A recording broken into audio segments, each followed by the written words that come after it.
বড়োয়ার তৃণমূল বিধায়ক জীবন কৃষ্ণ সাহার জামিন মঞ্জুর করল সুপ্রিম কোর্ট। আমরা জানি 2023-এর 17 এপ্রিল নিয়োগ দুর্নীতিতে সিবিআই এর হাতে গ্রেপ্তার হয়েছিলেন জীবন কৃষ্ণ সাহা। সিবিআই এ যে আর্জি করা হয় সেই আর্জি খারিজ। বড়োয়াতে এবার ঢুকতে পারবেন জীবন কৃষ্ণ সাহা। আমাদের সঙ্গে এই মুহূর্তে টেলিফোন লাইনে রয়েছেন সিপিএম সাংসদ তথা আইনজীবী বিকাশ রঞ্জন ভট্টাচার্য। বিকাশ রঞ্জন বাবু, জীবন কৃষ্ণ সাহা বড়োয়ার তৃণমূল বিধায়ক, 13 মাস পর তাকে জামিন দিল সুপ্রিম কোর্ট। সুপ্রিম কোর্ট জামিন দিতেই পারে, কেন অনেকদিন কাস্টাডিতে আছে। এখন সিবিআই তদন্তের স্বার্থে তার প্রয়োজনীয়তা কতটা আছে এটা হয়তো আদালতকে বোঝাতে পারেননি। তা না হলে দীর্ঘদিন একটা মানুষকে তো কাস্টাডিতে রাখা তো ভারতবর্ষের আর্টিকেল 21 বিরোধী।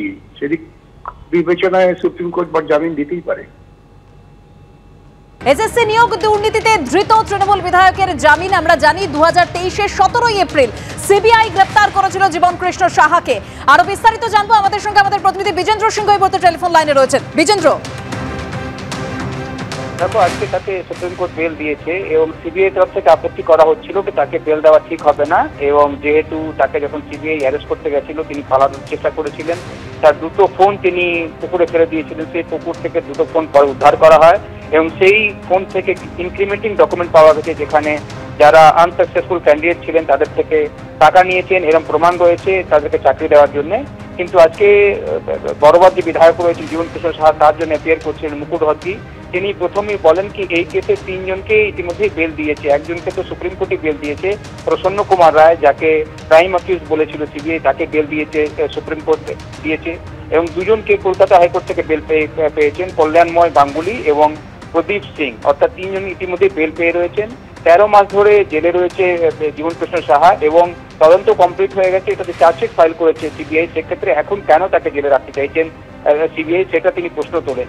সিবিআই তরফ থেকে বলা হয় যে তিনি একজন প্রভাবশালী ব্যক্তি, টপ অব্দি এখানে লোক ইনভলভ রয়েছে এবং এখনো তদন্ত চলছে। তাকে যদি এখন ছেড়ে দেওয়া হয় সেক্ষেত্রে রুলিং পার্টি তিনি বিধায়ক, তিনি তদন্তকে প্রভাবিত করবেন।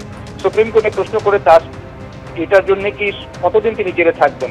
আপনাদের যেহেতু তদন্ত কমপ্লিট হয়ে গেছে এবং চার্জশিট ফাইল করে দিয়েছেন, সেক্ষেত্রে ট্রায়াল স্টার্ট হওয়ার কথা রয়েছে। এখন তাকে জেলে রেখে আপনারা কি পাবেন, এই প্রশ্নগুলোই সুপ্রিম কোর্টের কাছে আজকে সিবিআই থেকে জানতে চায়। এবং পক্ষের আর্গুমেন্ট শোনার পর আজকে সুপ্রিম কোর্ট বেল দিয়েছে বড়োয়ার বিধায়ক জীবন কৃষ্ণ সাহাকে। মূল যুক্তি এটাই ছিল 13 মাস ধরে তিনি জেলে রয়েছেন এবং এই কেসে ইতিমধ্যে 3 জনকে বেল দিয়েছে। একজনকে তো সুপ্রিম কোর্টে দিয়েছিল প্রসন্ন কুমার রায়কে, এবং বাকি 2 জন কল্যাণময় গাঙ্গুলি এবং প্রদীপ সিংকে কলকাতা হাইকোর্ট থেকে বেল দিয়েছে। এই কেসের মধ্যেই তারা বেরিয়ে এসেছেন। সেক্ষেত্রে কেন জীবন কৃষ্ণ সাহা 13 মাস এখন জেলে রয়েছেন, তদন্ত কমপ্লিট করে নিয়েছে সিবিআই, চার্জশিট ফাইল করে রেখেছে। সেক্ষেত্রে কিছু শর্ত রেখেছে সুপ্রিম কোর্ট, তবে তাকে বেল দিয়েছে। এখন নিম্ন আদালত সেই শর্তগুলো ঠিক করবে। তার মধ্যে সুপ্রিম কোর্ট আজকে যেটা বলেছে সেটা হলো তিনি তদন্তকে প্রভাবিত করবেন না, বা যারা উইটনেস রয়েছেন তাদেরকে তিনি ইনফ্লুয়েন্স করবেন না এবং তদন্তে সহযোগিতা করবেন ট্রায়াল চলাকালীন। তার সঙ্গে সঙ্গে আজকে সিবিআই তরফ থেকে এই দাবি করা হয় যে বড়োয়ার বিধায়ক যেন বড়োয়াতে ঢুকতে না পারেন, এরকম একটা রুল সুপ্রিম কোর্ট যেন কন্ডিশন রাখুক। যেহেতু তিনি প্রভাবশালী ব্যক্তি, সেখানে তিনি প্রভাবিত করতে পারেন তদন্তকে বা যারা উইটনেস রয়েছেন তাদেরকে। এইটা আজকে সুপ্রিম কোর্ট গ্রহণ করেনি এবং সুপ্রিম কোর্ট বলেছে কি যা শর্তগুলো রাখার সেটা নিম্ন আদালত রাখবে, যেখান থেকে তাকে বেল দেওয়া হবে। সুপ্রিম কোর্ট শুধুমাত্র বলেছে কি তিনি উইটনেসগুলোকে ইনফ্লুয়েন্স করবেন না এবং তদন্তে সহযোগিতা করবেন। এখন দেখতে হবে আজকে অর্ডার আপলোড হয়ে যাওয়ার পর খুব সম্ভবত আগামীকাল বড়োয়ার বিধায়ক যিনি 13 মাস ধরে জেলে বন্ধ রয়েছেন তিনি জামিনে মুক্তি হয়ে যাবেন।